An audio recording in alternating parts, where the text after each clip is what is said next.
I think he might have killed himself. Welcome back to Misleading Evidence. This is the point in the investigation where Nunes and an EMT with experience in violent injury calls out cause of death. Without getting within 5 feet of the victims, Nunes never checks Ethan for vital signs and never bends down to examine Xana. I'm sorry, what?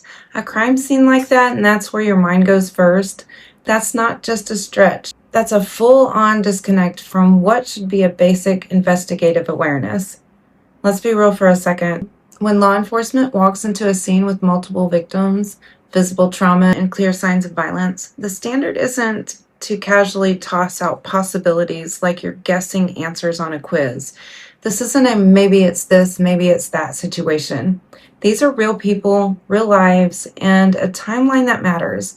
The idea that one victim in the middle of what we now understand to be a brutal multi-person homicide somehow took his own life doesn't just sound off. It is off.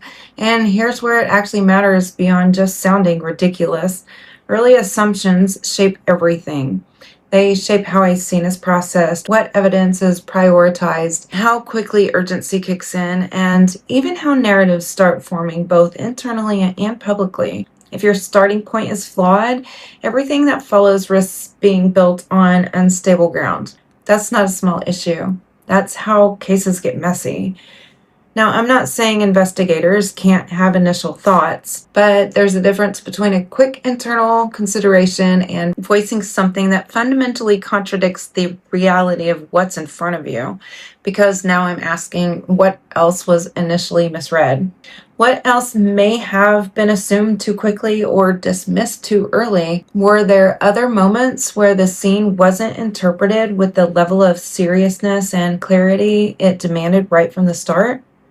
These are fair questions, and honestly, they should be asked.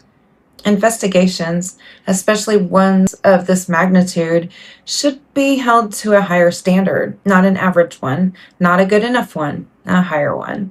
The public is told to trust the process, to believe the integrity of the investigation, to accept that everything is being handled thoroughly. But trust isn't automatic. It's earned through consistency, accuracy, and professionalism at every stage. And when something like this comes out, it chips away at that trust just a little bit. Not because people want to be difficult, but because they're paying attention. So no, this isn't about attacking one person.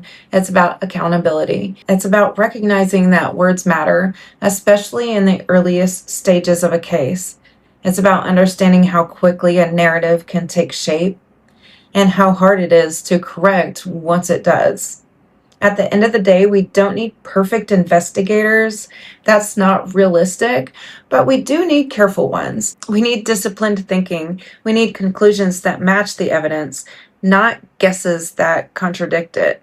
And more than anything, we need to keep asking questions, because the moment we stop doing that is the moment standards start slipping. So let me know what you think, especially about Detective Nunes saying he thought Ethan took his own life.